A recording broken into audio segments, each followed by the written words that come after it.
જય શ્રી કૃષ્ણ. રાધે રાધે. મારી યુટ્યુબ ચેનલમાં તમારું સ્વાગત છે. દર્શક મિત્રો, જો તમે પણ ભગવાન ભોલેનાથની કૃપા પ્રાપ્ત કરવા માંગતા હો તો વિડીયોને લાઈક કરી ચેનલને સબસ્ક્રાઈબ જરૂરથી કરજો અને કોમેન્ટ બોક્સમાં જય ભોલેનાથ જરૂરથી લખજો.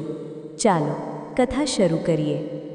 જીવનમાં જ્યારે પણ એવું લાગે કે બધું જ નષ્ટ થઈ ગયું છે, ત્યારે સોમવારના દિવસે ભગવાન ભોલેનાથની આ દિવ્ય કથા સાંભળી લેજો, કારણ કે આ સાંભળ્યા પછી જીવનમાં ફરી ક્યારેય કોઈ દુઃખ આવતું નથી. મારા વહાલા મિત્રો, તમારું સ્વાગત છે. આજે હું તમને વિષ્ણુપુરી નગરીમાં લઈ જાઉં છું, જ્યાં ભગવાન ભોલેનાથની ભક્તિનો એવો ચમત્કાર થયો જેણે ઇતિહાસ બદલી નાખ્યો. આ વાર્તા છે રાજા સત્યવીરની, જેમના જીવનમાં આવેલા એક તોફાને બધું જ વેરવિખેર કરી દીધું હતું. પરંતુ પછી કેવી રીતે મહાદેવની કૃપાએ એ બગડેલી બાજીને સંભાળી લીધી તે જાણીને તમારી આંખોમાં આંસુ આવી જશે. જો તમે પણ ઈચ્છતા હો કે તમારા જીવનના બધા જ દુઃખ દૂર થઈ જાય તો આ કથાને પૂરી સાંભળજો. તો ચાલો પ્રેક્ષક મિત્રો, આ સંપૂર્ણ કથાને આરંભ કરીએ. પરંતુ પ્રેક્ષક મિત્રો, આગળ વધતા પહેલાં સોમવારના વ્રત સાથે જોડાયેલી એક અત્યંત ગંભીર અને પવિત્ર વાત તમને ચોક્કસ જણાવવા માંગુ છું. આપણા પ્રાચીન ધર્મગ્રંથોમાં સ્પષ્ટ કહેવામાં આવ્યું છે કે ભગવાન શિવ સાથે જોડાયેલી કોઈ પણ કથા, વ્રત કે શિક્ષણ જો અધૂરું છોડી દેવામાં આવે તો તે સાધનાનું પૂર્ણ ફળ મળતું નથી. કારણ કે અધૂરી કથા મનમાં શંકા છોડી જાય છે અને અધૂરી સાધના જીવનને સાચી દિશા આપવાને બદલે ભ્રમમાં નાખી દે છે. સોમવારનું વ્રત ફક્ત ઉપવાસ નથી, તે મન, વિચાર અને કર્મને શુદ્ધ કરવાની એક પવિત્ર સાધના છે. કહેવાય છે કે જે વ્યક્તિ શ્રદ્ધા સાથે સોમવાર વ્રતની કથાને અંત સુધી સાંભળે છે, તેના પર ભોલેનાથની વિશેષ કૃપા થાય છે. તેની મુશ્કેલીઓ ધીરે ધીરે ઉકેલાવા લાગે છે અને જીવનમાં જે અંધકાર છે તે આશાના પ્રકાશમાં બદલાવા લાગે છે. તેથી તમને નમ્ર વિનંતી છે કે આજની આ સોમવાર વ્રતની પવિત્ર કથાને અંત સુધી ચોક્કસ સાંભળજો, કારણ કે આ માત્ર એક વાર્તા નથી, પરંતુ તમારા જીવનનો અરીસો છે, જેમાં તમે તમારા કર્મ, તમારા ભાવ અને તમારા ભવિષ્યની ઝલક જોઈ શકશો. શક્ય છે કે આ કથાનું કોઈ એક વાક્ય અથવા પ્રસંગ તમારા જીવનની દિશા જ બદલી નાખે અને તમને પ્રભુ શિવની વધુ નજીક લઈ જાય. અને જો તમે પોતાને એક સાચા સનાતની માનતા હોવ તો આ તમારો પણ ધર્મ છે કે ભગવાન શિવના આ શિક્ષણને માત્ર પોતાના સુધી મર્યાદિત ન રાખો, પરંતુ તેને તમારા પરિવાર, મિત્રો અને સમાજ સુધી ચોક્કસ પહોંચાડો. તેથી આ વિડીયોને લાઈક કરો, વધુમાં વધુ લોકો સાથે શેર કરો અને અમારી ચેનલ ભૈરમ પાવરને સબસ્ક્રાઈબ કરવાનું ભૂલતા નહીં, જેથી સોમવાર વ્રત, શિવકૃપા અને જીવનના ગહન શિક્ષણ તમને સતત મળતા રહે. તો આવો પૂરા શ્રદ્ધાભાવ અને વિશ્વાસ સાથે સોમવાર વ્રતની આ પવિત્ર કથાનો શુભારંભ કરીએ. ઓમ નમઃ શિવાય. ભારત વર્ષની પવિત્ર ધરતી પર પવિત્ર નદીના કિનારે એક ખૂબ જ સુંદર નગર વસેલું હતું, જેનું નામ હતું વિષ્ણુપુરી. વિષ્ણુપુરી નામ ભલે ભગવાન વિષ્ણુના નામ પર હતું, પરંતુ ત્યાંના કણે કણમાં ભગવાન ભોલેનાથ વસતા હતા. ત્યાંની હવામાં ઓમ નમઃ શિવાયનો ગુંજારવ સંભળાતો હતો. આ જ વિષ્ણુપુરી પર મહારાજ સત્યવીર રાજ કરતા હતા. રાજા સત્યવીર એક એવા રાજા હતા જેમનો ધર્મ જ તેમની ઢાલ હતી અને ન્યાય તેમની તલવાર. તે પોતાની પ્રજાને એટલો પ્રેમ કરતા હતા કે જો રાજ્યમાં કોઈ ગરીબના ઘરે સાંજે ચૂલો ન સળગે તો રાજા સત્યવીર પોતાના મહેલમાં અન્ન ગ્રહણ કરતા નહોતા. રાજા સત્યવીર પાસે બધું જ હતું: અઢળક ધન દોલત, વિશાળ સેના અને જનતાનો પ્રેમ. પરંતુ તેમના જીવનમાં જે સૌથી મોટી ખુશી હતી તે હતી તેમની બે પત્નીઓ. મોટી રાણીનું નામ સુનૈના અને નાની રાણીનું નામ શાલિની હતું. અવારનવાર દુનિયામાં જોવામાં આવે છે કે એક મ્યાનમાં બે તલવાર રહી શકતી નથી અને એક ઘરમાં બે રાણીઓ શાંતિથી રહી શકતી નથી. પરંતુ રાજા સત્યવીરનો મહેલ આ બાબતમાં અપવાદ હતો. સુનૈના અને શાલિની વચ્ચે સૌતણ જેવો કોઈ સંબંધ ન હતો, પરંતુ તે બંને વચ્ચે સગી બહેનોથી પણ વધુ ઊંડો પ્રેમ હતો. રાણી સુનૈના સ્વભાવે ખૂબ જ ગંભીર, શાંત અને મમતાની મૂર્તિ હતી, જ્યારે નાની રાણી શાલિની ચંચળ, હસમુખ અને ખૂબ જ ભોળી હતી. શાલિની મોટી રાણી સુનૈનાને દીદી નહીં પણ માતા સમાન માનતી હતી. સવારે ઉઠતા જ સૌથી પહેલાં તે સુનૈનાના ચરણ સ્પર્શ કરતી અને રાત્રે સૂતા પહેલાં જ્યાં સુધી સુનૈના સાથે વાત ન કરી લે ત્યાં સુધી તેને ઊંઘ આવતી નહોતી. આખું વિષ્ણુપુરી રાજ્ય આ બંને રાણીઓના પ્રેમની કસમ ખાતું હતું. લોકો કહેતા હતા કે જુઓ, જો શીખવું હોય તો અમારી રાણીઓ પાસેથી શીખો કે પ્રેમ અને ત્યાગ શું હોય છે. પરંતુ કહેવાય છે ને કે અમાસનો અંધકાર અવારનવાર પૂનમની ચાંદનીને ગળી જવારી ફિરાકમાં હોય છે. આ હસતા રમતા અને પવિત્ર મહેલમાં પણ એક કાળી છાયા હાજર હતી. તે છાયા હતી નાની રાણી શાલિનીની ખાસ દાસી, જેનું નામ કનક હતું. કનક નામ તો સોના જેવું હતું, પરંતુ તેનું મન લોખંડ જેવું કાળું અને કઠોર હતું. કનક બાળપણથી જ શાલિની સાથે હતી અને શાલિની તેના પર ખૂબ ભરોસો કરતી હતી. પરંતુ કનકના મનમાં એક આગ સળગતી રહેતી હતી.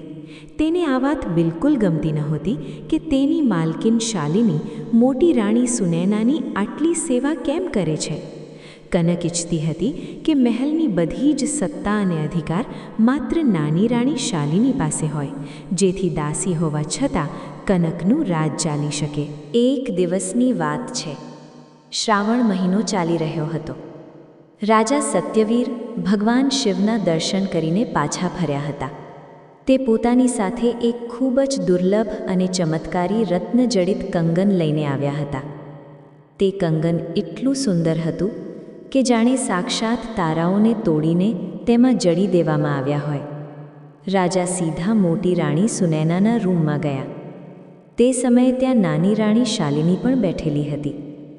રાજાએ તે કંગન કાઢ્યું અને મોટી રાણી સુનૈના તરફ વધારતા કહ્યું, સુનૈના, આ કંગન હું ખાસ તારા માટે લાવ્યો છું. મને લાગ્યું કે આ તારા કાંડા પર ખૂબ શોભશે. સુનૈનાએ તે કંગન હાથમાં લીધું. તેની ચમકથી આખો રૂમ ઝગમગી ઉઠ્યો. પરંતુ સુનૈનાએ કંગન પહેરવાનું તો દૂર, તેને પોતાના કાંડા પર લગાવ્યું પણ નહીં.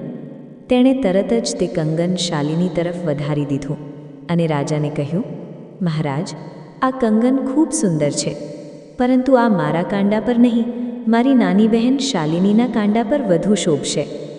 તેની ઉંમર અત્યારે સજવા ધજવાની છે. તમે આ કંગન શાલિનીને પહેરાવી દો. રાજા સત્યવીર પોતાની પત્નીનો આ ત્યાગ જોઈને ખૂબ પ્રસન્ન થયા. તેમણે સ્મિત કરતાં કહ્યું, આ તારો ત્યાગ જ તો મને સૌથી પ્રિય છે સુનૈના. રાજાએ તે કંગન શાલિનીને પહેરાવી દીધું. શાલિની ખુશીથી ઝૂમી ઉઠી. તેણે તરત જ સુનૈનાના પગ પકડ્યા અને કહ્યું, દીદી, તમે દુનિયાની સૌથી સારી દીદી છો. મને આ કંગન ખૂબ ગમ્યું. બધું જ ખૂબ સારું ચાલી રહ્યું હતું, પરંતુ રૂમના એક ખૂણામાં ઊભેલી દાસી કનક આ બધું જોઈ રહી હતી. તેની આંખોમાં ઈર્ષાની જ્વાળાઓ ઉઠી રહી હતી. તેને આ પ્રેમ નહીં પણ મોટી રાણીની ચાલાકી દેખાઈ રહી હતી. કનકે મનમાં વિચાર્યું, મોટી રાણી કેટલી હોશિયાર છે. કંગન આપીને પોતે મહાન બની ગઈ અને મહારાજની નજરમાં વધુ ઊંચી ઉઠી ગઈ. મારી ભોળી રાણીને એ સમજાતું નથી કે તેને આ ભીખ મળી રહી છે, અધિકાર નહીં. સાંજે જ્યારે રાણી શાલિની પોતાના રૂમમાં એકલી હતી અને તે કંગનને વારંવાર નિહાળી રહી હતી, ત્યારે જ કનક તેમની પાસે આવી. કનકે એક ખૂબ જ ઉદાસ ચહેરો બનાવ્યો અને પાણીનો જગ રાખતા જોરથી એક નિસાસો નાખ્યો. શાલિનીએ જોયું અને પૂછ્યું, શું થયું કનક? તું આટલી ચિંતિત કેમ દેખાય છે? જો દીદીએ મને કેટલું સુંદર કંગન આપ્યું છે. કનકે કડવાશ ભર્યા સ્મિત સાથે કહ્યું, હા મહારાણી, કંગન તો ખૂબ સુંદર છે, પરંતુ કાશ આ કંગન તમને મહારાજે આપ્યું હોત, મોટી રાણીની ઉતરેલી વસ્તુ તરીકે ન મળ્યું હોત. શાલિનીના ચહેરા પરથી હાસ્ય ગાયબ થઈ ગયું. તેણે હેરાન થઈને પૂછ્યું, તું શું કહી રહી છે કનક? ઉતરેલી વસ્તુ કેવી? મહારાજ જ તો લાવ્યા હતા અને દીદીએ પ્રેમથી મને આપી દીધું. કનક ધીમે ધીમે શાલિની પાસે ગઈ અને તેના કાન ભંભેરવાનું શરૂ કર્યું. તે બોલી, મારી ભોળી રાણી, તમે હજી પણ બાળક છો. તમે રાજકાજની રાજનીતિ નથી સમજતા. જરા વિચારો, મહારાજ કંગન લઈને કોના રૂમમાં ગયા હતા? તમારા? નહીં, તે મોટી રાણી પાસે ગયા હતા. પહેલી પસંદ મોટી રાણી હતી. જ્યારે મોટી રાણીએ તે કંગન ન લીધું ત્યારે તે તમને મળ્યું. શું તમને નથી લાગતું કે આ તમારું અપમાન છે? શું તમે માત્ર મોટી રાણીની છોડેલી વસ્તુઓના જ હકદાર છો? શાલિનીને કનકની વાતોમાં એક વિચિત્ર તર્ક દેખાયો, પરંતુ તેનો વિશ્વાસ હજી ડગમગ્યો નહોતો. તેણે કહ્યું, ના કનક, તું ખોટું વિચારી રહી છે. દીદી મને ખૂબ પ્રેમ કરે છે. તેમણે પોતે કહ્યું કે આ મારા પર શોભશે. કનકે હવે પોતાનો દાવ બદલ્યો. તેણે વધુ ગંભીર થઈને કહ્યું, મહારાણી, પ્રેમ અને રાજપાટમાં ફરક હોય છે. મોટી રાણી ખૂબ ચતુર છે. તેમણે કંગન આપીને મહારાજનું દિલ જીતી લીધું. મહારાજ હવે વિચારશે કે મોટી રાણી કેટલી ત્યાગી છે. અને તમે બસ એક એવી રાણી બનીને રહી ગયા છો જે મોટી રાણીની દયા પર જીવી રહી છે. આજે કંગન મળ્યું છે. કાલે જો મહારાજે કોઈ મોટો અધિકાર આપ્યો તો તે પણ પહેલાં મોટી રાણીને મળશે. યાદ રાખજો, આ મહેલમાં જે નંબર 1 પર હોય છે તેનું જ સંતાન રાજ કરે છે. તમે તો બસ પડછાયો બનીને રહી જશો. સંતાનની વાત સાંભળતા જ શાલિનીના મનમાં એક ડર બેસી ગયો. દરેક સ્ત્રી ઈચ્છે છે કે તેનું સંતાન સુરક્ષિત રહે અને તેને તેનો અધિકાર મળે. કનકે એ જ દુઃખતી નસ પર હાથ મૂકી દીધો હતો. શાલિની ચૂપ થઈ ગઈ અને કંગનને જોવા લાગી. જે કંગન તેને થોડી ક્ષણ પહેલાં સુધી પ્રેમની નિશાની લાગતું હતું, હવે તે તેને દયાની ભીખ લાગવા માંડ્યું હતું. કનક સમજી ગઈ કે તીર નિશાન પર લાગ્યું છે. તેણે આગમાં ઘી હોમતા કહ્યું, મહારાણી, હું તમારી દાસી છું. મેં તમને મારા ખોળામાં રમાડ્યા છે. મને તમારી ચિંતા થાય છે. મોટી રાણી અત્યારે તો પ્રેમ બતાવી રહી છે, પરંતુ જે દિવસે તેમને પોતાનો પુત્ર થશે તે દિવસે તે તમને દૂધમાંથી માખીની જેમ કાઢીને ફેંકી દેશે. ત્યારે તમે શું કરશો? અત્યારે સમય છે, પોતાની જગ્યા બનાવી લો. મહારાજને તમારી મુઠ્ઠીમાં કરો, નહીંતર આખી જિંદગી મોટી રાણીની ગુલામી કરવી પડશે. તે રાત્રે શાલિની ઊંઘી શકી નહીં. કનકના શબ્દો તેના મગજમાં હથોડાની જેમ વાગી રહ્યા હતા. શંકાનું બીજ રોપાઈ ગયું હતું. બીજા દિવસે સવારે જ્યારે મોટી રાણી સુનૈના પૂજાની થાળી લઈને શાલિનીને તિલક કરવા આવી તો શાલિનીએ પહેલીવાર પોતાનું મોઢું ફેરવી લીધું. સુનૈના દંગ રહી ગઈ. તેણે પૂછ્યું, શાલિની, શું થયું બહેન? આજે તે પૂજાનું તિલક ન કરાવ્યું? શું મારાથી કોઈ ભૂલ થઈ છે? શાલિનીની અંદર કનકે ભરેલું ઝેર બોલવા લાગ્યું. તેણે સુનૈના તરફ જોયા વગર જ કઠોર અવાજમાં કહ્યું, કંઈ નથી દીદી, બસ મારું મન નથી.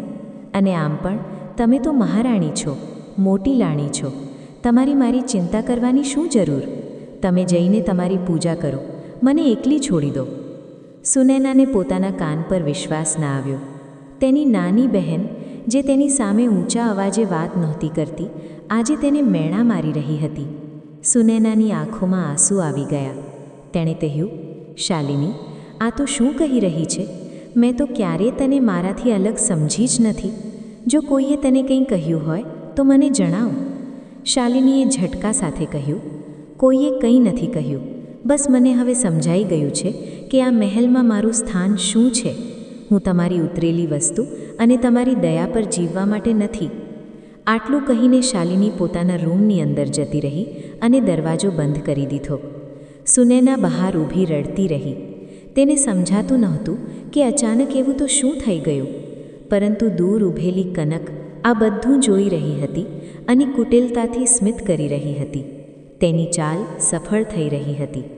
વિષ્ણુપુરીના આ પવિત્ર મહેલમાં કંકાસનો પ્રવેશ થઈ ચૂક્યો હતો. દિવસો વીતતા ગયા અને શાલિનીનું વર્તન વધુ ખરાબ થતું ગયું.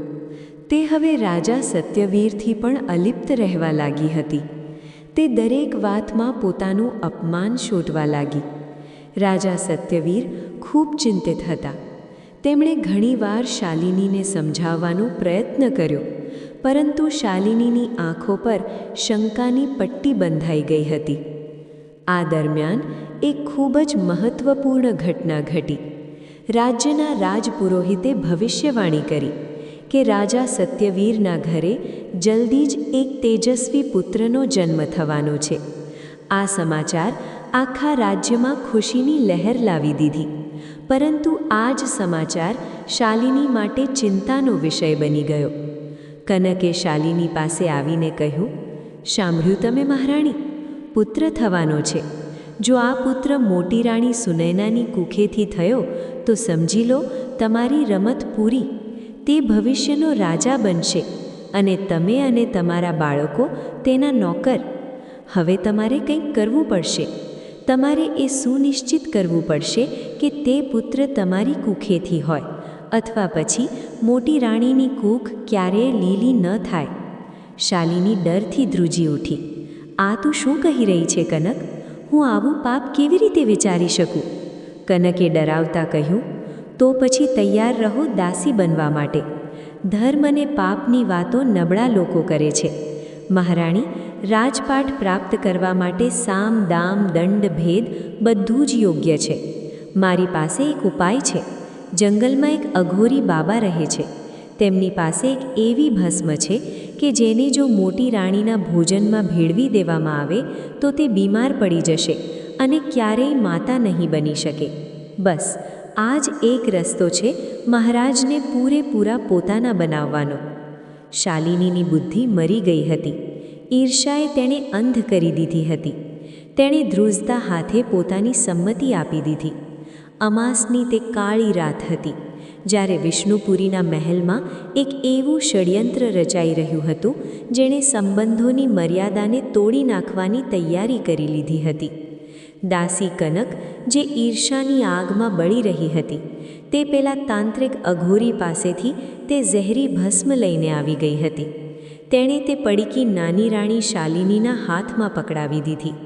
શાલિનીના હાથ ધ્રુજી રહ્યા હતા. તેનું દિલ જોર જોરથી ધડકી રહ્યું હતું. તે એક રાણી હતી, એક પત્ની હતી અને તેનાથી પણ વધારેને તે સુનૈનાની નાની બહેન જેવી હતી. આજે તેના હાથમાં પોતાની જ દીદી માટે ઝેર હતું. શાલિનીએ ડરતા ડરતા કહ્યું, કનક, મારા હાથ ઉપડતા નથી. દીદીએ મને માતાની જેમ પ્રેમ આપ્યો છે. જ્યારે હું બીમાર થતી હતી ત્યારે તે આખી રાત મારા ઓશિકે જાગતી રહેતી હતી. આજે હું તેમને આ ઝહેર કેવી રીતે આપી દઉં? ના કનક, આ મારાથી નહીં થાય. હું રાજપાટ માટે આટલી નીચે ન પડી શકું. શાલિનીની આંખોમાં આંસુ આવી ગયા. તેની અંદરનો માણસ હજી પણ જીવતો હતો જે તેને રોકી રહ્યો હતો. પરંતુ કનક તો શૈતાન બની ચૂકી હતી. તેણે શાલિનીના ખભા પર હાથ મૂક્યો અને ખૂબ જ કઠોરતાથી બોલી, મહારાણી, આંસુઓથી રાજ નથી ચાલતા. આજે જો તમે પાછા હટી ગયા તો કાલે જ્યારે મોટી રાણીનો દીકરો રાજા બનશે અને તમને ધક્કા મારીને મહેલમાંથી બહાર કાઢશે ત્યારે આ આંસુ કામ નહીં આવે. યાદ રાખો, આ ઝેર નથી, આ તમારા ભવિષ્યની સુરક્ષા છે. બસ એકવાર આ ખીર મોટી રાણીને ખવડાવી દો, પછી જુઓ કેવી રીતે રાજનો તાજ તમારા માથા પર શોભે છે. કનકની વાતોએ શાલિનીના નબળા મનને ફરીથી બદલી નાખ્યું. ડર અને લાલચે પ્રેમને હરાવી દીધો. શાલિનીએ પોતાના આંસુ લૂછ્યા અને એક ઊંડો શ્વાસ લીધો. તેણે તે ભસ્મને ખીરના વાટકામાં ભેળવી દીધી. તે ખીર જે જોવામાં તો ખૂબ સ્વાદિષ્ટ લાગતી હતી, પરંતુ હકીકતમાં તે મોતનો સંદેશ હતી. બીજી સવારે જ્યારે સૂરજના પહેલા કિરણો મહેલ પર પડ્યા, મોટી રાણી સુનૈના પોતાના રૂમમાં પૂજા કરી રહી હતી. તેમણે ભગવાન શિવની આરતી કરી અને સૌના ભલાની પ્રાર્થના કરી. ત્યારે જ શાલિની પોતાના હાથમાં ખીરનો વાટકો લઈને ત્યાં પહોંચી. શાલિનીના ચહેરા પર એક બનાવટી હાસ્ય હતું, પરંતુ તેની આંખોમાં એક વિચિત્ર ડર હતો. સુનૈનાએ શાલિનીને જોઈ તો તે ખૂબ ખુશ થઈ. છેલ્લા કેટલાક દિવસોથી શાલિનીએ તેમની સાથે વાત કરવાનું બંધ કરી દીધું હતું, તેથી આજે તેને પોતાના રૂમમાં જોઈને સુનૈનાનો ચહેરો ખીલી ઉઠ્યો. સુનૈનાએ પોતાની પૂજાની થાળી બાજુ પર મૂકી અને દોડીને શાલિની પાસે ગઈ. શાલિની, મારી બહેન, તું આવી ગઈ? હું જાણતી હતી કે તું મારાથી વધારે દિવસ નારાજ નહીં રહી શકે. આવ, બેસ. સુનૈનાએ ખૂબ પ્રેમથી શાલિનીનો હાથ પકડ્યો. તે સ્પર્શમાં એટલી મમતા હતી કે શાલિનીનું હૈયું એક ક્ષણ માટે ફફડી ઉઠ્યું. તેને લાગ્યું કે તે ધરતીમાં સમાઈ જાય. શાલિનીએ ધ્રુજતા અવાજે કહ્યું, દીદી, મેં તમારા માટે પોતાના હાથે ખીર બનાવી છે. મને લાગ્યું કે કદાચ આનાથી તમારો ગુસ્સો શાંત થઈ જાય અને તમે મને માફ કરી દો. સુનૈનાની આંખો ભરાઈ આવી. તેણે કહ્યું, પટલાણી, મોટી બહેન પણ ક્યારે પોતાની નાની બહેનથી નારાજ હોય શું? અને તે તારા કોમળ હાથોથી મારા માટે ખીર બનાવી? આ તો મારા માટે અમૃત સમાન છે. લાવ, મને ખવડાવ. સુનૈનાએ કોઈ પણ શંકા વગર, કોઈ પણ સવાલ વગર પોતાનું મોઢું ખોલ્યું. શાલિનીનો હાથ થરથર ધ્રુજી રહ્યો હતો.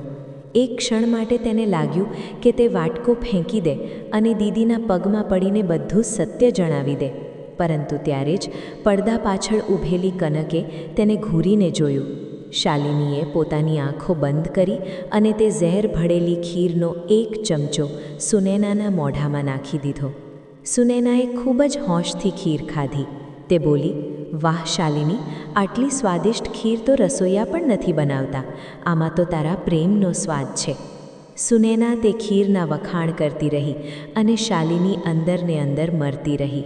તેણે પૂરી ખીર સુનૈનાને ખવડાવી દીધી અને ત્યાંથી ભાગવાને બહાને બોલી, દીદી, મને થોડું કામ છે, હું જાઉં છું.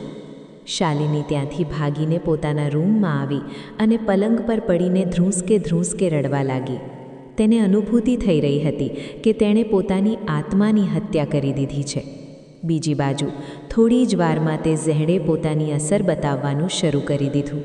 મોટી રાણી સુનૈનાને અચાનક ચક્કર આવવા લાગ્યા. તેમનું આખું શરીર પરસેવે રેબઝેબ થઈ ગયું. પેટમાં એક એવી અસહ્ય પીડા ઉપડી જાણે કોઈ અંદરથી આંતરડા કાપી રહ્યું હોય. સુનૈના દુઃખથી કરાંજી ઉઠી. ઓ ભોલેનાથ, આ શું થઈ રહ્યું છે? સેવિકા, કોઈ છે? મહારાજને બોલાવો. સુનૈનાની ચીસ સાંભળીને દાસીઓ દોડી આવી. તેમણે જોયું કે રાણીનો ગૌર ચહેરો વાદળી પડી રહ્યો હતો અને તેમના મોઢામાંથી ફીણ નીકળી રહ્યું હતું. મહેલમાં દોડધામ મચી ગઈ. સમાચાર આગની જેમ ફેલાઈ ગયા. રાજા સત્યવીર રાજસભામાં બેઠા હતા ત્યારે જ એક સેવકે ગભરાઈને માહિતી આપી, મહારાજ, અનર્થ થઈ ગયો. મોટી રાણીજીની તબિયત અચાનક ખૂબ બગડી ગઈ છે. તે બેભાન થઈ ગયા છે. રાજા સત્યવીર ઉઘાડા પગે જ રાજસભામાંથી દોડ્યા. જ્યારે તે સુનૈનાના રૂમમાં પહોંચ્યા તો ત્યાંનું દ્રશ્ય જોઈને તેમનું હૈયું ભરાઈ આવ્યું. તેમની પ્રિય પત્ની, જે સવાર સુધી હસી રહી હતી, હવે પલંગ પર બેભાન પડી હતી. તેમના શ્વાસ ઉખડી રહ્યા હતા.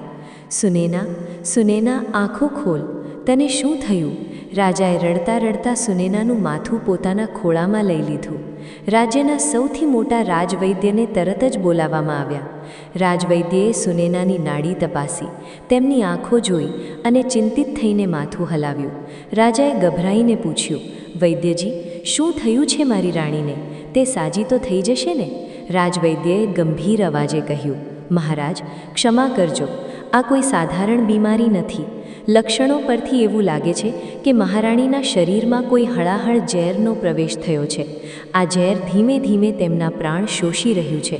હું જડીબુટ્ટીઓથી તેમના પ્રાણ બચાવવાનો પ્રયત્ન તો કરી રહ્યો છું, પરંતુ તેમનું બચવું હવે માત્ર ભગવાન ભોલેનાથની કૃપા પર નિર્ભર છે. ઝેરની વાત સાંભળતા જ રાજા સત્યવીર સ્તબ્ધ થઈ ગયા. ઝેર? પરંતુ મારા મહેલમાં મારી રાણીને ઝેર કોણ આપી શકે? અહીં તો બધા તેમને પ્રેમ કરે છે. રાજાને વિશ્વાસ જ નહોતો આવતો. મહેલના એક ખૂણામાં ઊભેલી શાલિની આ બધું જોઈ રહી હતી. રાજાનું રડવું અને દીદીની આ હાલત જોઈને તેનું કાળજું ફાટી રહ્યું હતું, પરંતુ હવે તે કંઈ કરી શકતી નહોતી. તે હવે આ પાપની ભાગીદાર બની ચૂકી હતી.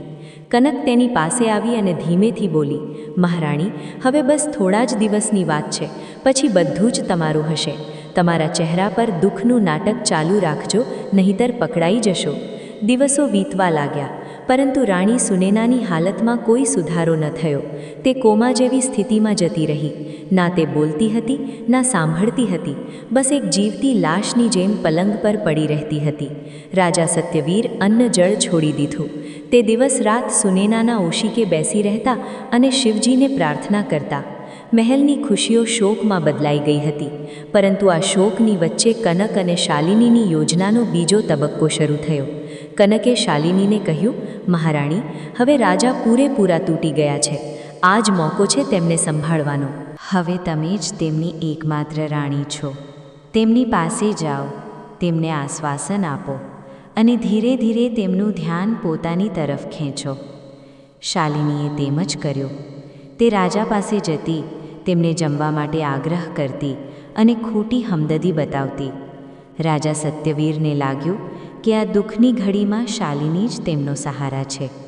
તે જાણતા નહોતા કે જેને તે સહારા સમજી રહ્યા છે તેણે જ તેમની દુનિયા ઉજ્જડ કરી છે. સમયનું પૈડું ફર્યું અને એક દિવસ એ સમાચાર આવ્યા જેની કનક રાહ જોઈ રહી હતી. રાજવૈદ્યે જણાવ્યું કે મોટી રાણી સુનૈના હવે કદાચ ક્યારેય માતા નહીં બની શકે. તે ઝેર તેમના ગર્ભાશય સુધી પહોંચી ગયું છે. આ સમાચાર સાંભળતા જ રાજા સત્યવીરને ઊંડો આઘાત લાગ્યો. તેમનો વંશ આગળ વધારવાનું સપનું તૂટી ગયું હતું.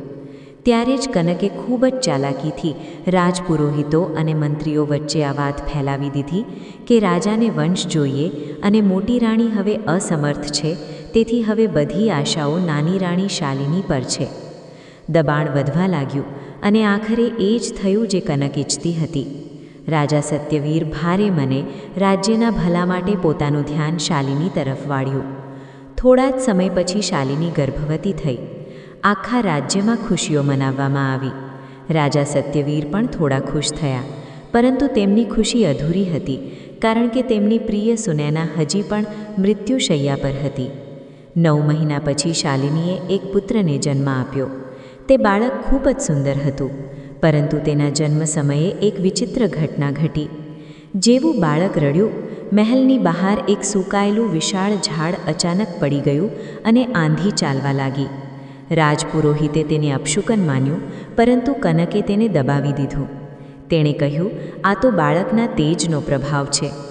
બાળકનું નામ રાખવામાં આવ્યું વિક્રાંત. વિક્રાંતના જન્મ પછી શાલિનીનું કદ મહેલમાં સૌથી ઊંચું થઈ ગયું.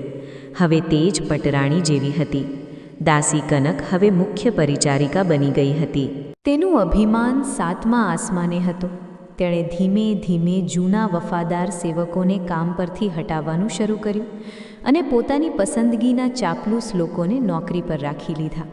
બીજી બાજુ મોટી રાણી સુનૈનાને મહેલના એક જૂના અને ઉપેક્ષિત રૂમમાં શિફ્ટ કરી દેવામાં આવ્યા. તેમની સેવા માટે માત્ર એક ઘરડી દાસી છોડવામાં આવી, જેનું નામ કાવેરી હતું. કાવેરી ખૂબ જ શિવભક્ત હતી અને તેને મોટી રાણી પર ખૂબ દયા આવતી હતી. પાપનો ઘડો ભરાઈ રહ્યો હતો. શાલિની હવે રાણી બની ચૂકી હતી, પરંતુ તેના મનની શાંતિ હંમેશા માટે ખોવાઈ ગઈ હતી. જ્યારે પણ તે પોતાના દીકરા વિક્રાંતને જોતી, તેને તેમાં સુનૈનાનું દુઃખ દેખાતું. તેને દરેક પળ એ ડર સતાવતો કે ક્યાંક મારું પાપ મારા દીકરાની સામે ના આવી જાય. એક રાત્રે શાલિનીને એક ભયાનક સપનું આવ્યું. તેણે જોયું કે ભગવાન શિવનું ત્રિશૂળ તેના દીકરા તરફ વધી રહ્યું છે અને એક અવાજ ગૂંજી રહ્યો છે કે ન્યાય થશે, ચોક્કસ થશે. શાલિની પરસેવે રેબઝેબ થઈને ઉઠી બેઠી. તે સમજી ગઈ કે ઉપરવાળો બધું જોઈ રહ્યો છે, પરંતુ હવે પાછા ફરવાનો કોઈ રસ્તો ન હતો. તેણે જે બીજ વાવ્યું હતું, હવે તેના કાંટા તેને વાગવાના હતા. સમય પોતાની ગતિએ ચાલતો રહ્યો. જેમ નદીનું પાણી ક્યારેય રોકાતું નથી, તેમ જ વિષ્ણુપુરીનો સમય પણ વહેતો ગયો. પરંતુ મહેલની અંદરનો સમય જાણે થંભી ગયો હોય તેવું લાગતું હતું. તે મહેલ જે ક્યારેય હાસ્ય અને ગુંજારવથી ગુંજતો હતો, હવે ત્યાં એક વિચિત્ર શાંતિ છવાયેલી રહેતી હતી. પાપના પાયા પર ઊભેલી ઇમારત ક્યારેય સુખનો આશ્રય આપી શકતી નથી. આ વાત હવે ધીમે ધીમે સિદ્ધ થવા લાગી હતી. 10 વર્ષ વીતી ગયા હતા. આ 10 વર્ષોમાં ઘણું બધું બદલાઈ ગયું હતું. રાજા સત્યવીરના વાળમાં સફેદાઈ આવી ગઈ હતી, પરંતુ આ સફેદાઈ ઉંમરની નહીં પણ ચિંતાઓ અને ગમની હતી. તે રાજા જે ક્યારેય સિંહની જેમ ગર્જના કરતા હતા, હવે તેમના ખભા નમી ગયા હતા.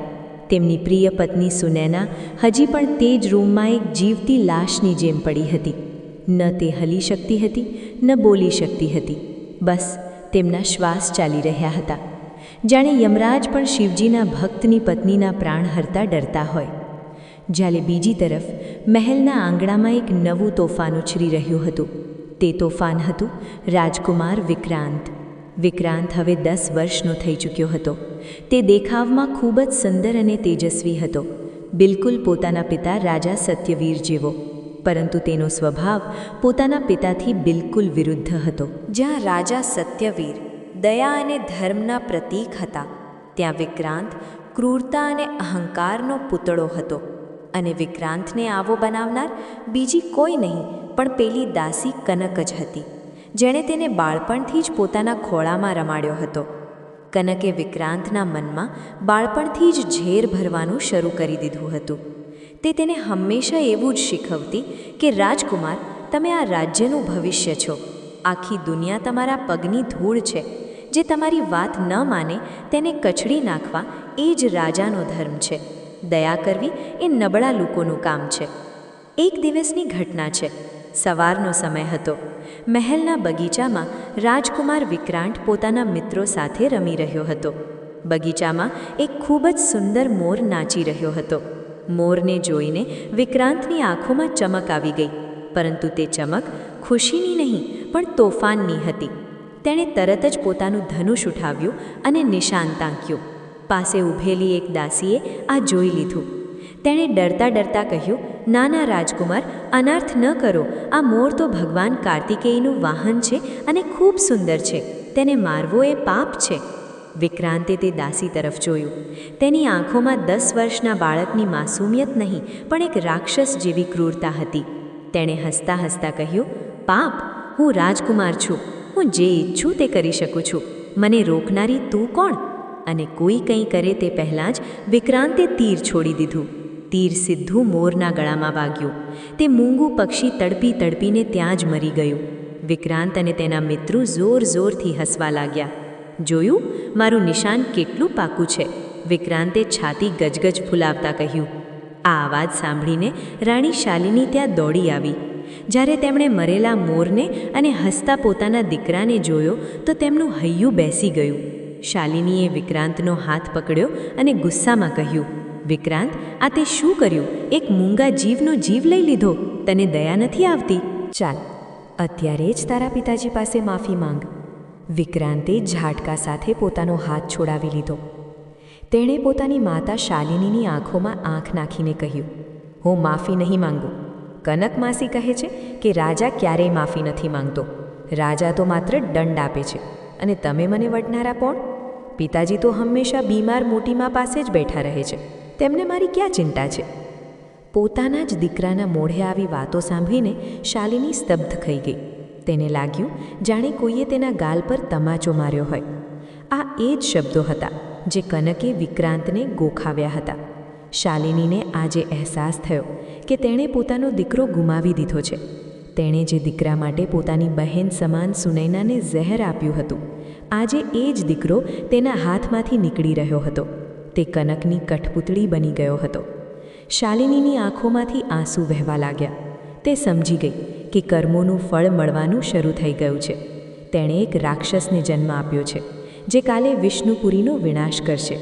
બીજી બાજુ મહેલના બીજા ખૂણે એક અંધારા રૂમમાં, જ્યાં સૂરજનો પ્રકાશ પણ ભાગ્યે જ પહોંચતો હતો, ત્યાં રાજા સત્યવીર બેઠા હતા. તેમની સામે પલંગ પર રાણી સુનૈના સૂતા હતા. 10 વર્ષ વીતી ગયા હતા. સુનૈનાનું શરીર સૂકાઈને કાંટો થઈ ગયું હતું, પરંતુ ચહેરા પર એક અનોખી શાંતિ હતી. રાજા સત્યવીર રોજ કલાકો સુધી ત્યાં બેસતા અને સુનૈના સાથે વાતો કરતા. લોકો કહેતા કે રાજા પાગલ થઈ ગયા છે. એક બેભાન સ્ત્રી સાથે શું વાતો કરવી? પરંતુ રાજા સત્યવીર માટે એ જ તેમની દુનિયા હતી. રાજાએ સુનૈનાનો ઠંડો હાથ પોતાના હાથમાં લીધો અને ગદગદિત અવાજે બોલ્યા, સુનૈના, આજે 10 વર્ષ થઈ ગયા. તું મારી સાથે વાત કેમ નથી કરતી? શું મારાથી કોઈ ભૂલ થઈ ગઈ છે? જોઈ રહી છે ને આપણું રાજ્ય કેવું થતું જાય છે? મને વિક્રાંતની ચિંતા થાય છે. તેના લક્ષણ સારા નથી. કાશ તું સાજી હોત તો તેને સારા સંસ્કાર આપત. શાલિની ખબર નહીં કેમ તેને સંભાળી નથી શકતી. ઊભી થાને સુનૈના, મને તારી જરૂર છે. રાજાની આંખોમાંથી 2 ટીપા આંસુ ટપક્યા અને સુનૈનાના ગાલ પર પડ્યા. ત્યારે જ રૂમમાં ઘરડી દાસી કાવેરી પ્રવેશે છે. કાવેરીના હાથમાં શિવજીનો પ્રસાદ અને બીલીપત્ર હતા. કાવેરી જ એ એકમાત્ર દાસી હતી જે આ 10 વર્ષથી નિસ્વાર્થ ભાવે મોટી રાણીની સેવા કરી રહી હતી. તેને વિશ્વાસ હતો કે ભોલેનાથ જરૂર ચમત્કાર કરશે. કાવેરીએ રાજાને રડતા જોયા તો તેનું હૈયું પણ ભરાઈ આવ્યું. તેણે કહ્યું, મહારાજ, તમે ધીરજ રાખો. મહાદેવ બધું જોઈ રહ્યા છે. મોટી રાણીજીના શ્વાસ જો ચાલી રહ્યા છે તો તેનું કોઈને કોઈ કારણ જરૂર હશે. કદાચ ભગવાને તેમને કોઈ મોટા કામ માટે રોકી રાખ્યા છે. રાજાએ આંસુ લૂછતા કહ્યું, કાવેરી, મારી ધીરજ હવે ખૂટી રહી છે. મને લાગે છે કે મારા જ પાછલા જન્મના પાપ છે જે મારી રાણી ભોગવી રહી છે. ખબર નહીં કોની નજર લાગી ગઈ આપણા હસતા ખેલતા પરિવારને. કાવેરી મનમાં બધું જાણતી હતી. તેને થોડો થોડો અહેસાસ હતો કે આ કોઈ બીમારી નહીં પણ ષડયંત્ર છે, પરંતુ પુરાવા વગર તે કંઈ બોલી શકતી ન હતી, કારણ કે હવે મહેલમાં કનકનું રાજ ચાલતું હતું. જો તેણે મોઢું ખોલ્યું હોત તો કનક તેને મરાવી નાખત અને પછી મોટી રાણીની સેવા કરનાર કોઈ બચત નહીં. તેથી કાવેરીએ મૌન રહીને સેવા કરવી જ ધર્મ સમજ્યો. કાવેરીએ તે બિલીપત્ર સુનૈનાના કપાળ પર મૂક્યું અને તેના કાનમાં ધીરેથી ઓમ નમઃ શિવાયનો જાપ કર્યો. આ રોજનો નિયમ હતો. સાંજે રાજસભા ભરાઈ. આજે રાજા સત્યવીરને દરબારમાં આવવું પડ્યું, કારણ કે પ્રજાની કેટલીક સમસ્યાઓ હતી. દરબારમાં રાજકુમાર વિક્રાંત પણ બેઠો હતો. તેના બેસવાની રીત ખૂબ જ અસભ્ય હતી. તે સિંહાસન પર એવી રીતે પડ્યો હતો જાણે કોઈ દારૂડિયો બેઠો હોય. એક ગરીબ ખેડૂત રડતો રડતો દરબારમાં આવ્યો.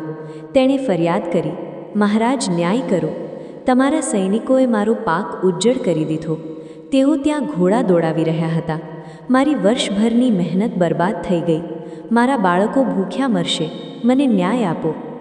રાજા સત્યવીરે ગંભીરતાથી સાંભળ્યું અને આદેશ આપ્યો, આ બહુ ખોટું થયું છે. તે ખેડૂતને તરત જ શાહી ખજાનામાંથી નુકસાનનું વળતર આપવામાં આવે અને તે સૈનિકોને દંડ કરવામાં આવે જેમણે આવું કર્યું છે. ત્યારે જ વિક્રાંત વચ્ચે બોલી ઉઠ્યો. તેણે ઊભા થઈને જોરથી કહ્યું, ઊભા રહો પિતાજી, તમે આ શું કરી રહ્યા છો?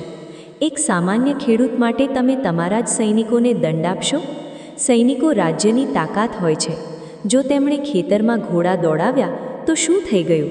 આ આખી જમીન રાજાની છે. અમને અભ્યાસ કરવાનો પૂરો હક છે. આ ખેડૂતને એક પૈસો પણ ન મળવો જોઈએ.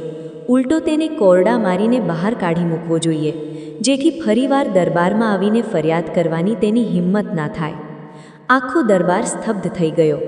મંત્રી, સેનાપતિ અને ખુદ રાજા સત્યવીર દંગ રહી ગયા.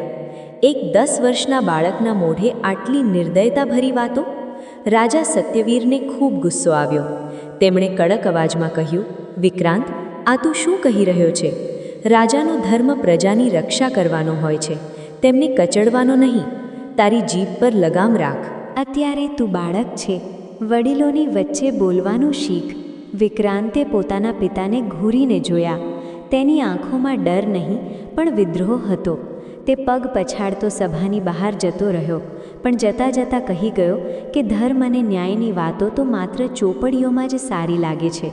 સાચો રાજા એ છે જેનાથી પ્રજા ડરે. રાજા સત્યવીરે માથું પકડી લીધું. તેમને પોતાના ઉછેર પર શંકા થવા લાગી, પણ તે જાણતા નહોતા કે આ ઉછેર તેમનો નહીં પણ તે નાગણ કનકનો છે, જે હવે મહેલની અસલી રાણી બનીને બેઠી હતી. રાત્રે શાલિનીના રૂમમાં કનક આવી. શાલિની બહુ ગુસ્સામાં હતી. તેણે કનકને જોતાં જ કહ્યું, કનક, આ બધું શું છે? આજે વિક્રાંતે દરબારમાં મહારાજનું અપમાન કર્યું. તેણે એક ગરીબ ખેડૂતને કોરડા મારવાની વાત કરી. તું તેને આ બધું શું શીખવી રહી છે? મેં તેને ઉછેરવાની જવાબદારી આપી હતી, બગાડવાની નહીં. કનકે એક વ્યંગ ભરેલું હાસ્ય કર્યું. તે હવે શાલિનીથી ડરતી નહોતી, કારણ કે તે જાણતી હતી કે શાલિનીનું પાપ તેને કનકની ગુલામ બનાવી ચૂક્યું છે. કનકે સોફા પર આરામથી બેસતા કહ્યું, અરે મારી ભોળી મહારાણી, તમે કેમ આટલા ગભરાઈ રહ્યા છો? વિક્રાંતમાં એક રાજાના ગુણ આવી રહ્યા છે. રાજાએ કઠોર હોવું જોઈએ. જો તે તમારા પતિ સત્યવીર જેવો નરમ દિલનો રહ્યો તો પડોશી રાજ્યો તેને કાચો ચાવી જશે. હું તેને સિંહ બનાવી રહી છું. શાલિની ભૂમી ઉઠી. સિંહ નહીં, તું તેને રાક્ષસ બનાવી રહી છે. મને મારો જૂનો દીકરો જોઈએ છે. હું તેને તારાથી દૂર કરી દઈશ. કનકનો ચહેરો અચાનક કઠોર થઈ ગયો. તે ઊભી થઈ અને શાલિનીની એકદમ નજીક આવીને તેની આંખોમાં આંખ નાખીને ડરામણી રીતે બોલી, અવાજ નીચો મહારાણી. ભૂલશો નહીં કે તમે આ ખુરશી પર કોના લીધે બેઠા છો. જો મેં મારું મોઢું ખોલ્યું અને મહારાજને પેલી ખીરવાળી વાત કહી દીધી તો વિચારો શું થશે? વિક્રાંત તો બાળક છે, તેને કદાચ માફ કરી દેવાય, પણ તમને તો દિવાલમાં ચણી દેવામાં આવશે. તેથી ચૂપચાપ તમાશો જુઓ અને રાજ કરો. વિક્રાંત હવે મારો છે, ફક્ત મારો. શાલિનીની જીભ જાણે તાળવે ચોંટી ગઈ. તેનું પોતાનું જ પાપ હવે તેના ગળાનો ફાંસો બની ગયું હતું. તે લાચાર થઈને જમીન પર બેસી ગઈ. કનક ત્યાંથી હસતી હસતી જતી રહી. તે રાત્રે શાલિનીને ઊંઘ ન આવી. તે છુપાતા છુપાતા મોટી રાણી સુનૈનાના રૂમ તરફ ગઈ. દરવાજાની પાછળથી તેણે જોયું કે કાવેરી ઊંઘી રહી છે અને દીવાના મધ્યમ પ્રકાશમાં સુનૈનાનો પીળો પડી ગયેલો ચહેરો ચમકી રહ્યો છે. શાલિની દબાતે પગલે અંદર ગઈ અને સુનૈનાના પગ પાસે બેસીને રડવા લાગી. તેણે ધીરેથી સુનૈનાના પગ પકડ્યા અને ગણગણી, દીદી, મને માફ કરી દો. મેં બહુ મોટું પાપ કર્યું છે. હું બળી રહી છું દીદી. મારો દીકરો મારા હાથમાંથી નીકળી ગયો. તે રાક્ષસ બનતો જાય છે. કાશ તમે ઊભા થઈ જાઓ અને તેને સંભાળી લો. હું નરકમાં જવા તૈયાર છું. બસ મારા દીકરાને બચાવી લો. શાલિનીના આંસુ સુનૈનાના પગ પર પડી રહ્યા હતા. ત્યારે જ અચાનક એક ચમત્કાર થયો. કદાચ આ શાલિનીના સાચા પશ્ચાતાપના આંસુ હતા કે શિવજીની કોઈ લીલા. કોમામાં પડેલી સુનૈનાની આંગળીઓમાં એક નાનકડી હલચલ થઈ. ખૂબ જ મામૂલી હલચલ, જેને કદાચ શાલિનીએ પણ આંસુઓના ધૂંધળાપણમાં ન જોઈ. પણ હવાનો રૂખ બદલાવાનો હતો. વિષ્ણુપુરી ઉપર કાળા વાદળો મંડરાઈ રહ્યા હતા, પણ વાદળો પાછળ સૂરજ હજી પણ પોતાના વારાની રાહ જોઈ રહ્યો હતો. ભગવાન ભોલેનાથની ચક્કી ધીમે ચાલે છે, પણ દળે છે બહુ ઝીણું. વિક્રાંતનો અધર્મ વધી રહ્યો હતો અને અધર્મનું વધવું એ જ તેના વિનાશની શરૂઆત હતી. સમયનું ચક્ર પોતાની ગતિએ ચાલતું રહ્યું અને જોતાં જોતાં બીજા 10 વર્ષ વીતી ગયા. હવે તે નાનો બાળક વિક્રાંત 20 વર્ષનો એક બળવાન યુવાન બની ચૂક્યો હતો. પરંતુ તેના શરીરની તાકાત જેટલી વધી ગઈ હતી, તેની બુદ્ધિ એટલી જ ભ્રષ્ટ થઈ ગઈ હતી. કનકના ઝહેરી ઉછેરે તેને એક માણસ નહીં, પણ એક અહંકારી શાસક બનાવી દીધો હતો. વિષ્ણુપુરી જે ક્યારેય ધર્મ અને ન્યાયની નગરી કહેવાતી હતી, હવે ત્યાં ભયનું સામ્રાજ્ય હતું. રાજા સત્યવીર હવે બહુ ઘરડા અને નબળા થઈ ગયા હતા. તેમનું શરીર તો સાથ આપતું હતું, પણ મન પૂરેપૂરું તૂટી ગયું હતું. મહેલમાં હવે રાજાનું નહીં, પણ યુવરાજ વિક્રાંતનું ચાલતું હતું. અને વિક્રાંતની દોરી કોના હાથમાં હતી? તે કનકના હાથમાં હતી. કનક હવે દાસી રહી ન હતી, તે રાજમાતા જેવી બની બેઠી હતી. શાલિની નામની જ મહારાણી હતી, પરંતુ તેની હેસિયત હવે એક દાસીથી પણ બદતર થઈ ગઈ હતી. તે પોતાના જ દીકરા સામે માથું ઉઠાવવાની હિંમત કરી શકતી નહોતી. એક દિવસની વાત છે. શ્રાવણનો પહેલો સોમવાર હતો. આખું નગર ભગવાન ભોલેનાથની ભક્તિમાં લીન હતું. મંદિરોમાં ઘંટડીઓના અવાજ ગૂંજી રહ્યા હતા. પ્રજા પોતાના દુઃખ દર્દ ભૂલીને શિવજીનો જલાભિષેક કરવા જઈ રહી હતી. યુવરાજ વિક્રાંત પોતાના રૂમમાં સૂતો હતો. મંદિરની ઘંટડીઓના અવાજથી તેની ઊંઘ ઉડી ગઈ. તેને બહુ ગુસ્સો આવ્યો. તેણે રાડ પાડીને કહ્યું, આ શું ઘોંઘાટ છે? કોની હિંમત થઈ મારી ઊંઘ બગાડવાની? કનક જે પાસે જ બેસીને દ્રાક્ષ ખાઈ રહી હતી, તેણે આગમાં ઘી હોમતા કહ્યું, યુવરાજ, આ પ્રજા હવે માથે ચઢી ગઈ છે. તમે ભવિષ્યના રાજા છો અને આ લોકો તે શિવની પૂજામાં શોર મચાવી રહ્યા છે, જેણે તમારા પિતાને નબળા બનાવી દીધા. તમારે તેમને તમારી તાકાત બતાવવી પડશે. વિક્રાંત લાલચોળ થઈ ગયો. તેણે પોતાની તલવાર ઉઠાવી અને સીધો મુખ્ય મંદિર તરફ ચાલવા લાગ્યો. તેની પાછળ પાછળ તેના ચાપલુસ સૈનિકો પણ ગયા. મંદિરમાં બહુ ભીડ હતી. વૃદ્ધો, બાળકો, સ્ત્રીઓ બધા લાઈનમાં ઊભા રહીને શિવલિંગ પર જળ ચડાવી રહ્યા હતા. ત્યારે જ ઘોડાઓના ડાબલાનો અવાજ આવ્યો અને વિક્રાંત ત્યાં પહોંચી ગયો. તેણે ઘોડા પરથી ઉતરીને જ એક જોરદાર લાત મંદિરના મુખ્ય દરવાજા પર મારી. બંધ કરો આ બધું! વિક્રાંતની ગર્જના સાંભળીને બધા લોકો ડરી ગયા. સંગીત અને ભજન અટકી ગયા. શાંતિ છવાઈ ગઈ. મંદિરના મુખ્ય પૂજારી, જે રાજા સત્યવીરના ગુરુ પણ હતા, તેઓ આગળ આવ્યા. તેમણે હાથ જોડીને કહ્યું, યુવરાજ, આ ભગવાનનું ઘર છે. અહીં ગુસ્સો કરવો વર્જિત છે. આજે શ્રાવણનો સોમવાર છે. પ્રજાને પૂજા કરવા દો. વિક્રાંતે પૂજારીને ઘૂરીને જોયા અને એક જોરદાર તમાચો તેમના ગાલ પર ઝીંકી દીધો. ઘરડા પૂજારી લથડીને પડી ગયા. તેમની પૂજાની થાળી પડી ગઈ અને બધું જ જળ જમીન પર વેરાઈ ગયું. પ્રજામાં હાહાકાર મચી ગયો. કોઈએ વિચાર્યું પણ નહોતું કે રઘુકુળની મર્યાદાવાળો આ વંશ આટલો નીચે પડી જશે. વિક્રાંતે બૂમ પાડીને કહ્યું, સાંભળી લો વિષ્ણુપુરીવાળાઓ, આજથી આ રાજ્યમાં ફક્ત એક જ ભગવાન છે અને તે હું છું, યુવરાજ વિક્રાંત. જે મારી પૂજા કરશે તે સુખી રહેશે અને જે આ પથ્થરની પૂજા કરશે તેને અંધારી કોટડીમાં નાખી દેવામાં આવશે. બંધ કરાવો આ બધો ઢોંગ. ત્યારે જ ભીડમાંથી એક ઘરડી સ્ત્રી જેના હાથ ધ્રુજી રહ્યા હતા તે આગળ આવી. તે બીજી કોઈ નહીં પણ કાવેરી હતી, જે છુપાઈને મોટી રાણી સુનૈનાની સુખાકારી માટે પૂજા કરવા આવી હતી. કાવેરીથી રહેવાયું નહીં. તેણે ધ્રુજતા અવાજે કહ્યું, યુવરાજ, પાપનો ઘડો ન ભરો. આ એ જ મહાદેવ છે જેમની કૃપાથી તમારો જન્મ થયો છે. પોતાના જ સર્જનહારનું અપમાન ન કરો. ઉપરવાળાની લાઠીમાં અવાજ નથી હોતો, પણ જ્યારે પડે છે ને ત્યારે કોઈ બચાવનાર નથી મળતું. વિક્રાંતે ફરીને કાવેરીને જોઈ. તેને યાદ આવી ગયું કે આ એ જ દાસી છે જે પેલી બીમાર મોટી માની સેવા કરે છે. વિક્રાંત હસ્યો, એક બહુ જ ક્રૂર હાસ્ય. અરે, આ તો પેલી પાગલ સ્ત્રીની દાસી છે. ડોસી, તું મને જ્ઞાન આપીશ? વિક્રાંતે પોતાના સૈનિકોને આદેશ આપ્યો, પકડી લો આ ડોશીને અને તેને કોરડા મારીને નગરની બહાર ફેંકી દો, જેથી બધાને ખબર પડે કે મારી વિરુદ્ધ બોલવાનું પરિણામ શું આવે છે. સૈનિકો કાવેરીને ઢસાડવા લાગ્યા. કાવેરી ભૂમી ઉઠી. હે ભોલેનાથ, હવે તો તમારી ત્રીજી આંખ ખોલો. હવે તો પાપ માથા પરથી ઉપર જઈ ચૂક્યું છે. આ સમાચાર જ્યારે મહેલમાં રાજા સત્યવીર પાસે પહોંચ્યા તો તે પોતાની લાઠી ટેકવતા ત્યાં પહોંચવાની કોશિશ કરવા લાગ્યા.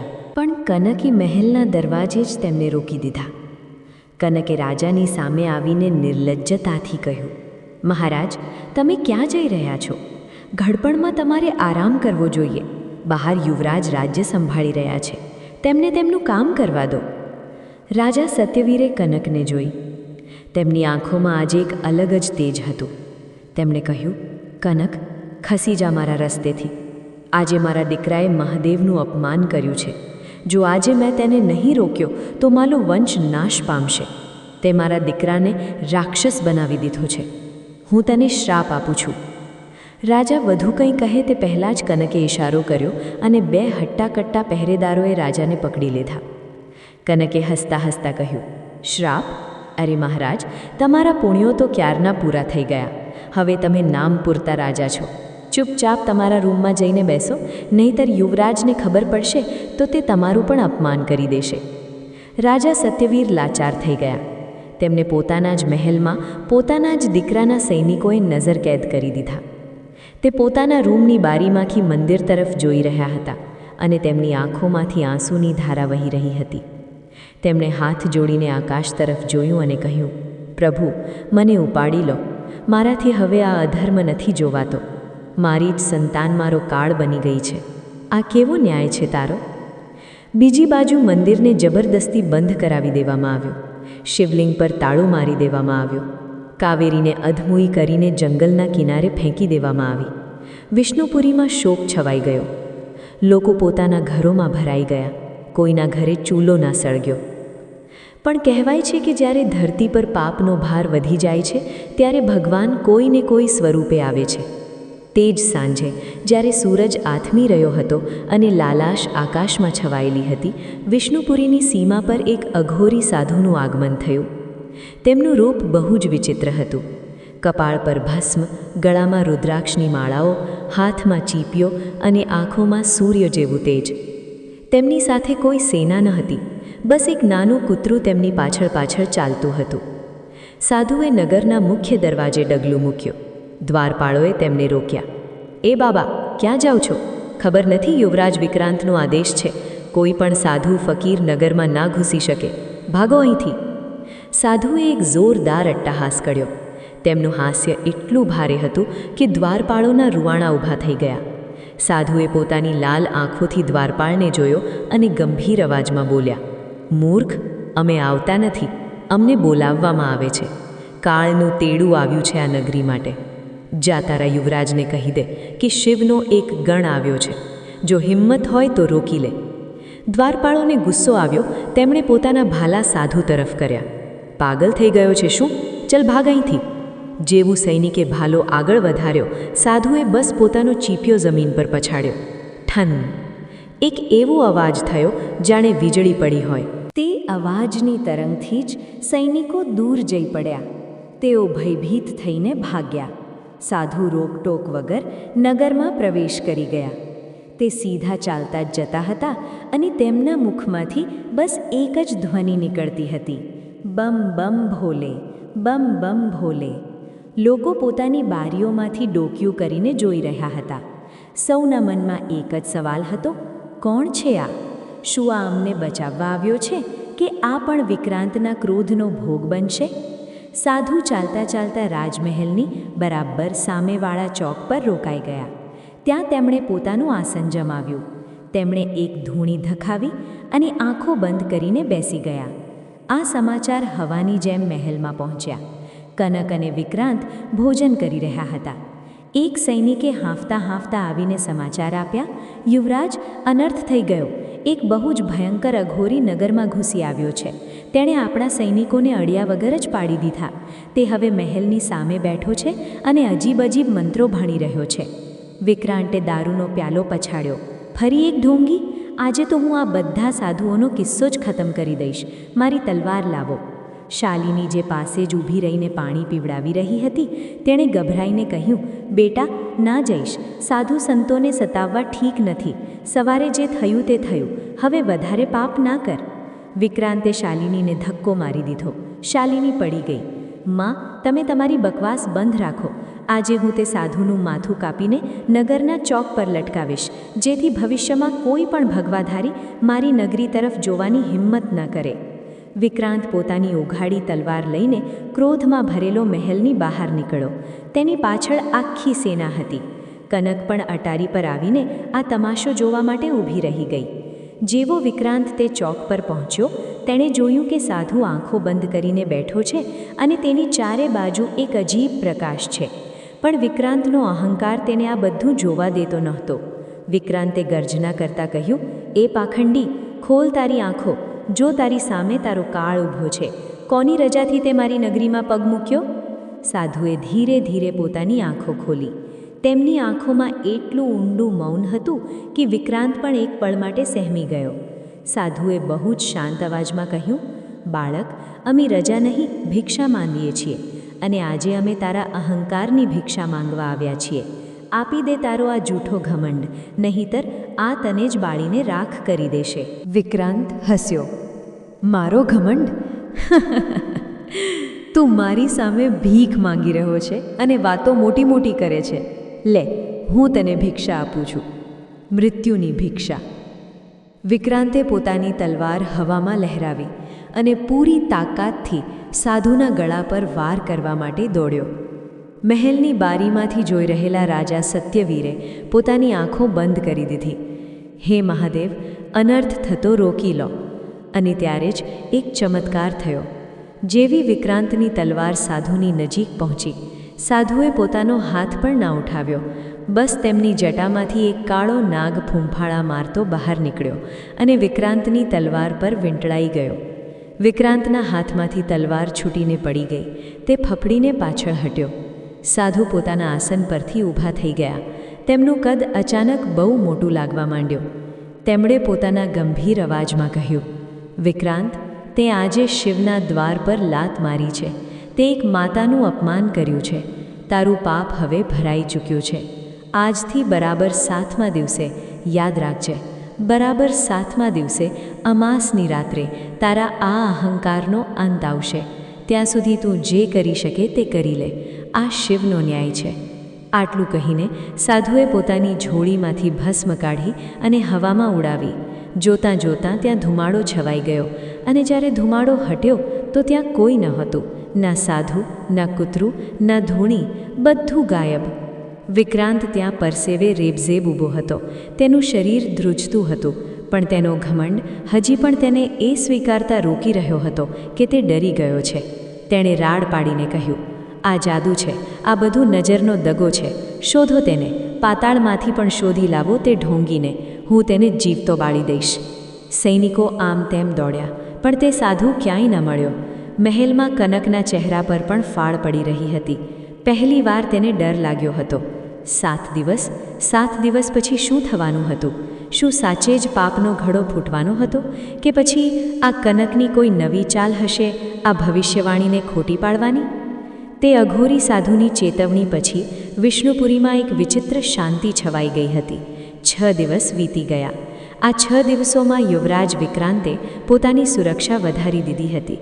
તેણે મહેલની ચારે બાજુ હજારો સૈનિકો તૈનાત કરી દીધા હતા. તે કહેતો કે જોઉં છું કયો કાળ મને અડી શકે છે, પણ તેના મનના કોઈ ખૂણે ડર બેસી ગયો હતો. તે આખી રાત ઊંઘી શકતો ન હતો. દારૂના નશામાં તે પોતાના ડરને દબાવવાની કોશિશ કરતો રહ્યો. બીજી બાજુ દાસી કનક પણ ગભરાઈ ગઈ હતી. તેને પહેલીવાર લાગ્યું કે તેની રમત પૂરી થવાની છે. તેણે તાંત્રિકો પાસે હવન કરાવ્યા, જેથી વિક્રાંત પર કોઈ આંચ ના આવે. પણ પાપની હાંડલી જ્યારે ભરાઈ જાય છે ત્યારે તેને ફૂટવું જ પડે છે.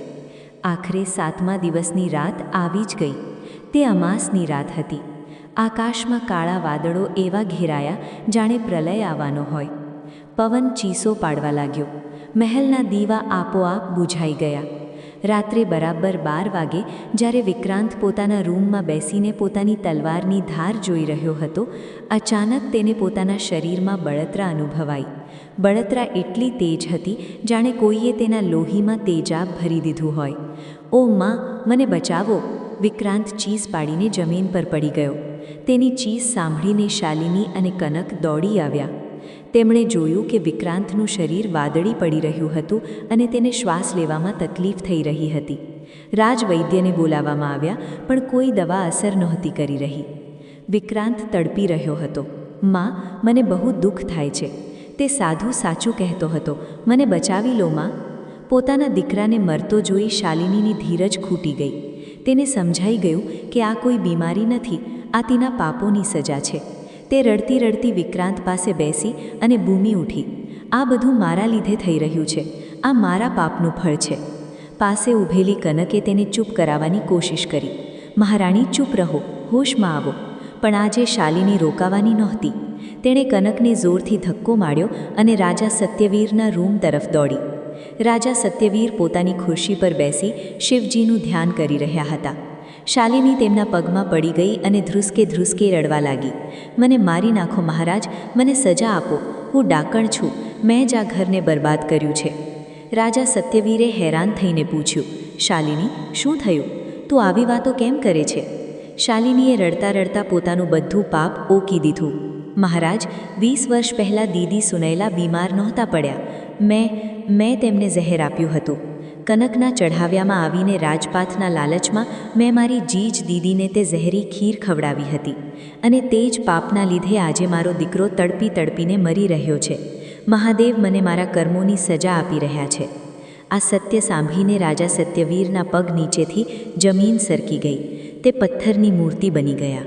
જે પત્ની શાલિની તે દુઃખની સાથી સમજતા હતા, તે જ તેમની બરબાદીનું મૂળ નીકળી. રાજાની આંખોમાંથી આંસુ વહેવા લાગ્યા. તે ગુસ્સાથી ધ્રુજ્યા, પણ પછી તેમનો ગુસ્સો દુઃખમાં બદલાઈ ગયો. તે લથડતા ઊભા થયા અને બોલ્યા, તે સુનૈના સાથે આવું કર્યું? તે તો તને પોતાની દીકરી માનતી હતી. રાજા સત્યવીર સીધા તે અંધારા રૂમ તરફ ભાગ્યા, જ્યાં રાણી સુનૈના છેલ્લા 20 વર્ષથી બેભાન પડ્યા હતા. શાલિની પણ રડતી રડતી તેમની પાછળ ગઈ. સુનૈનાના રૂમમાં તે ઘરડી દાસી કાવેરી હજી પણ ઓમ નમઃ શિવાયનો જાપ કરી રહી હતી. રાજા સત્યવીર સુનૈનાના પલંગ પાસે ઘૂંટણીએ બેસી ગયા અને નાના બાળકની જેમ રડવા લાગ્યા. સુનૈના, મને માફ કરી દે. હું તને ઓળખી ન શક્યો. હું તે નાગણ સાથે રહેતો રહ્યો જેણે તને ડંખ માર્યો હતો. ઊભી થા સુનૈના, જો આજે ન્યાયની રાત છે. શાલિની પણ ત્યાં જમીન પર માથું પછાડવા લાગી. દીદી, જો તમે સાંભળી શકતા હો તો ઊભા થઈ જાઓ. મારા દીકરાને બચાવી લો. મારો જીવ લઈ લો, પણ વિક્રાંતને બચાવી લો. તે તડપી રહ્યો છે. ત્યારે જ બહાર એક જોરથી વીજળી કડકી અને મહેલની બારીઓ ખુલી ગઈ. તે જ પવન સાથે રૂમમાં રાખેલા શિવજીના ચિત્ર પરથી એક બીલીપત્ર ઉડીને સીધું રાણી સુનૈનાની છાતી પર આવી પડ્યું. ચમત્કાર થયો. 20 વર્ષથી પથ્થર બનેલી સુનૈનાની આંગળીઓ હલી. તેણે એક ઊંડો શ્વાસ લીધો. તેની બંધ પાંપણો ધીરે ધીરે ખુલી. રાજા સત્યવીર અને કાવેરીની ખુશીનો પાર ન રહ્યો. સુનૈના, તું હોશમાં આવી ગઈ? સુનૈનાએ નબળા અવાજમાં કહ્યું. મહારાજ, પાણી. રાજાએ તરત જ તેને જળ પીવડાવ્યો. સુનૈનાએ પોતાની આંખો પૂરી ખોલી અને જોયું કે શાલિની તેના પગમાં પડી રડી રહી છે. સુનૈના, જે સાક્ષાત મમતાની મૂર્તિ હતી, તેને 20 વર્ષનું દુઃખ યાદ ન આવ્યું. તેને તો માત્ર પોતાની નાની બહેનનું રડવું સંભળાયું. સુનૈનાએ ધીરેથી હાથ લંબાવી શાલિનીના માથા પર મૂક્યો. શાલિની, ના રડ મારી ઢીંગલી. શાલિનીએ ઉપર જોયું. તેને વિશ્વાસ ન આવ્યો. દીદી, તમે મને માફ કરી દીધી? મેં તમને મારવાની કોશિશ કરી હતી. સુનૈનાએ સ્મિત કરતાં કહ્યું. પાપથી ઘૃણા કરો, પાપીથી નહીં. શિવજીએ મને નવું જીવન આપ્યું છે તો હું જૂની કડવાશ કેમ રાખું? પણ વિક્રાંત ક્યાં છે? મને તેના રડવાનો અવાજ સંભળાઈ રહ્યો છે. શાલિનીએ જણાવ્યું કે વિક્રાંત મૃત્યુશૈયા પર છે. સુનૈના, જે હમણાં જ હોશમાં આવી હતી, તેણે કહ્યું, મને તેની પાસે લઈ ચાલો. રાજા અને સેવકોની મદદથી સુનૈના વિક્રાંતના રૂમમાં પહોંચી. વિક્રાંત અંતિમ શ્વાસ લઈ રહ્યો હતો. તેનું શરીર કાળું પડી ચૂક્યું હતું. સુનૈનાને જોતાં જ ત્યાં હાજર બધા લોકો દંગ રહી ગયા. સુનૈના વિક્રાંત પાસે ગઈ. તેણે વિક્રાંતના કપાળ પર હાથ મૂક્યો અને આંખો બંધ કરીને ભગવાન શિવને પ્રાર્થના કરી. હે ભોલેનાથ, જો મેં આખી જિંદગી સાચા મનથી તમારી ભક્તિ કરી હોય, જો મેં ક્યારેય કોઈનું ખરાબ ના ઈચ્છ્યું હોય, તો મારા આ દીકરાના પ્રાણ બક્ષી દો. તેના પાપોને ક્ષમા કરી દો પ્રભુ. એક માતાની સાચી પુકાર મહાદેવે સાંભળી લીધી. સુનૈનાના હાથમાંથી એક દિવ્ય ઊર્જા નીકળી અને વિક્રાંતના શરીરમાં સમાઈ ગઈ. વિક્રાંતનું શરીર, જે કાળું પડી ગયું હતું, તે ધીરે ધીરે સામાન્ય થવા લાગ્યું. તેની ઉખડતી શ્વાસ પાછી આવી ગઈ. વિક્રાંતે આંખો ખોલી. તેણે પોતાની સામે એક દિવ્ય તેજવાળી સ્ત્રીને જોઈ. તેને ઓળખતા વાર ના લાગી કે આ એ જ મોટી માં છે, જેનું તેણે અને તેની માતાએ આખી જિંદગી અપમાન કર્યું હતું. વિક્રાંતની આંખોમાંથી પશ્ચાતાપના આંસુ વહી નીકળ્યા. તે ઉઠીને સુનૈનાના ચરણોમાં પડી ગયો. મોટી માં, મને માફ કરી દો. હું રાક્ષસ છું. મને જીવવાનો કોઈ હક નથી. સુનૈનાએ તેને ઉઠાડ્યો અને ગળે લગાવી લીધો. બેટા, સવારનો ભૂલેલો જો સાંજે ઘરે આવી જાય તો તેને ભૂલેલો ના કહેવાય. આજે તારો નવો જન્મ થયો છે. હવે પ્રણ લે કે તું ધર્મના રસ્તે ચાલીશ. ત્યારે જ ખૂણામાં છુપાયેલી કનક ધીરેથી ખસવાની કોશિશ કરી રહી હતી. તેણે વિચાર્યું કે હવે બધા એક થઈ ગયા છે. મારો જીવ જોખમમાં છે. તેણે ચૂપકેથી ઘરેણાની પોટલી ઉઠાવી અને પાછલા દરવાજેથી ભાગવા લાગી. પણ કર્મોનું ફળ તેને પણ મળવાનું હતું. જેવી કનક મહેલના પાછલા બગીચામાં પહોંચી, અંધારામાં તેનો પગ એક ઝેરી સાપ પર પડ્યો. સાપે તેને ડંખ માર્યો. કનક ત્યાં જ ચીસો પાડતી પડી ગઈ. તેની ચીસ સાંભળીને સૈનિકો ત્યાં પહોંચ્યા, પણ ત્યાં સુધી બહુ મોડું થઈ ગયું હતું. જે ઝેર તેણે બીજા માટે વાવ્યું હતું, અંતે તે જ ઝેરે તેનો જીવ લઈ લીધો. બીજી સવારે વિષ્ણુપુરીમાં એક નવો સૂરજ ઉગ્યો. રાજા સત્યવીરે રાજસભા બોલાવી. તેમણે જાહેરાત કરી કે યુવરાજ વિક્રાંતને અત્યારે રાજા બનાવવામાં નહીં આવે. તેને પહેલાં 5 વર્ષ સુધી સામાન્ય પ્રજાની જેમ રહીને સેવા કરવી પડશે અને ધર્મ શીખવવો પડશે. વિક્રાંતે ખુશી ખુશી આ દંડ સ્વીકાર્યો. રાણી શાલિનીએ રાજસી વસ્ત્રો ત્યાગી દીધા અને સાધારણ સેવિકાના વસ્ત્રો પહેરી લીધા. તેણે કહ્યું, હવે મારું જીવન દીદી અને મહાદેવની સેવામાં વીતશે. સુનૈનાએ તેને રોકી નહીં, કારણ કે પશ્ચાતાપ જ પાપનું અસલી પ્રાયશ્ચિત છે. વિષ્ણુપુરી ફરીથી ખુશહાલ થઈ ગયું. દર સોમવારે રાજા સત્યવીર, રાણી સુનૈના, શાલિની અને વિક્રાંત એક સાથે શિવ મંદિરે જતા અને મહાદેવનો જલાભિષેક કરતા.